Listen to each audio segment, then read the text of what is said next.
Alright, today's video I'm going to be giving you the rundown on insulin sensitivity, how to be more insulin sensitive, why you want to be more insulin sensitive, and what it is in the first place.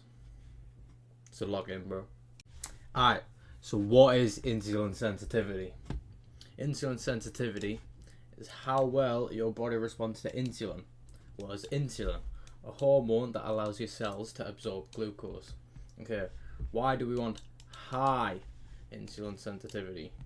Because your cells respond rapidly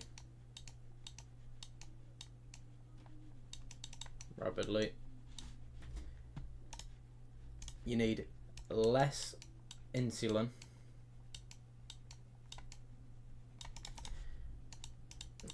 in order to spike your blood sugar and blood glucose, which once you've ate your carbs and your insulin's responded, pushed all the carbs into your bloodstream in order to give you the energy. Once you've done that, the blood glucose is cleared efficiently. Therefore, it's not stored as fat. So, if you were to have a low insulin sensitivity, your cells respond slower.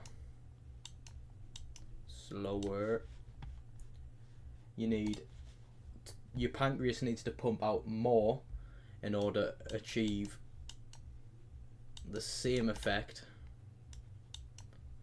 as someone who's highly insulin sensitive, and therefore your body can't keep up and stuff gets stored as fat. So you don't want this. So why do we need to know about being insulin sensitive? Number one, it's anabolic. You know, it drives amino acids, which if you don't know are broken down protein into your muscle cells.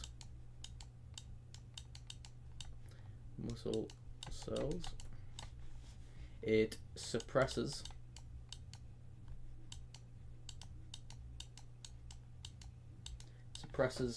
muscle tissue breakdown. I'm just going to put muscle tissue sugar breakdown. You know, you keep your muscle on you for longer, you don't lose any muscle. And it also replenishes your muscle glycogen.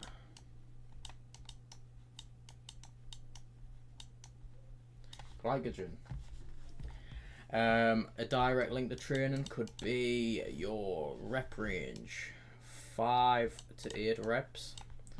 We normally say 0 to 2 RIR, training near failure, progressive overload, and mechanical tension.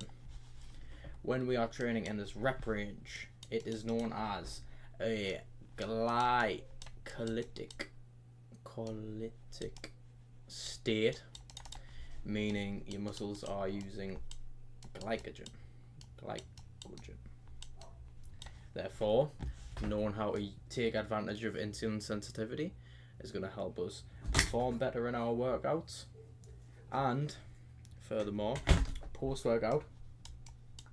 So not only does performance increase after the workout, knowing how to take advantage of insulin sensitivity means our body utilizes any nutrients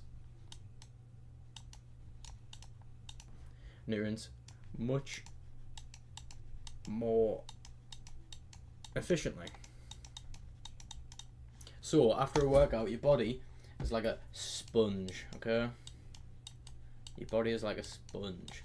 Very insulin sensitive, sorry. So, you know, post-workout nutrition actually does matter. You know, we have a protein window. That's a myth. You don't have to get protein within 20 minutes of working out or your muscles won't grow. No. But insulin window, this is real. Insulin sense window.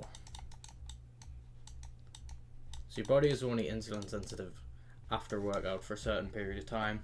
I'd recommend eating a solid amount of carbs and protein. Carbs plus protein, you know, beef rice, chicken rice, whatever you want. Beef, chicken, beef, potatoes, you know, anything with high protein, high carbs. 40 minutes to an hour after you work out in order for your muscles to absorb all these nutrients as most effectively as possible. So how do we become insulin sensitive? Number one, lose weight, lose fat, more specifically. You know, being in a healthy body fat percentage, I'd say 10 to 15 for men, maybe 20 to 25 for women. This would be much more effective at using your insulin. And also being more active, of course, just working out itself.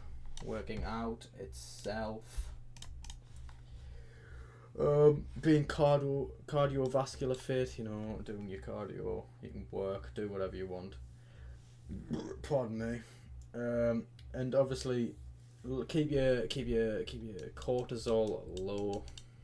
Stress just inhibits a lot of things, you know. It reduces your sleep, it reduces your testosterone, and it can also just raise your insulin when you're stressed, you know, meaning you're less sensitive, because if you're always stressed, your insulin's always higher, which you don't want. You want to use it efficiently and when you actually need it. Furthermore, alcohol, this also suppresses it. You know, alcohol, bad for sleep, bad for stress, bad for everything. You know, it's not good. If you're going to do it, don't do it frequently. And how, as we said previously, we want to carb up when you need carbs. So before workout, you need carbs for energy. You know, so you're doing a athletic sport or some kinds, you need energy also before the thing. Eat before you come home, you've used all your glycogen, you've got no energy left, carbs. So post workout, of course, also take advantage of the protein as previously mentioned. Okay, to progress on utilizing carbs effectively, there's such thing as carb cycling. You know, this can make your cut easier, which is pretty much just only eating high carbs on high energy days. Okay, so me personally, I train Monday, Wednesday and Friday. So on these days I will eat high carbs in order to fuel my workouts and whatever else I have going on during the day. Maybe uni, maybe my part-time job, maybe I've got some event going on, you know, I might go play football with the lads. High carbs. Therefore on these other days, rest days where I'm not doing as much, say Tuesday I'm literally just going to uni, lower carbs. You know, I don't need all this carbs to just get on the bus and go to school and read off a board, you know what I'm saying? Lower carbs. Saturday, Sunday, depending on work, you know, I might medium carbs, you know, medium and medium. So basically, you want to make sure on days where you have high energy activities, eat more carbs. On days there's less energy needed, eat less carbs. You know, you're going to be actually using the carbs that you were putting into your body, meaning that you are using the insulin produced and you're becoming more insulin sensitive, and therefore you're going to be able to lose fat faster. The carbs are not even going to be stored as fat. They're most likely just used up and then replenish your glycogen levels, so you actually like level energy, you know.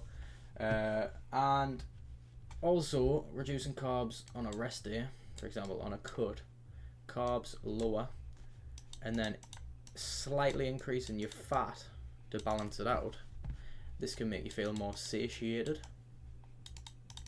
You know, so you're not as hungry throughout the day, especially if you're on a decent cut or a decent deficit. Like personally, I'm nearing the end of my cut now, and it's actually quite hard not to be hungry all the time. One, accept the hunger. To be honest, you are gonna be hungry. Accept. But you know, a little remedy is to lower your carbs and slightly increase fat on these days, because fat, you know, it's going to keep you fuller for longer. But obviously don't go over your calories for the day. Anyway, that's the end of the video. I hope you understand insulin sensitivity, why it matters, how to do it, and carb cycling. Boom. Any questions? Let me know in the comments. Peace.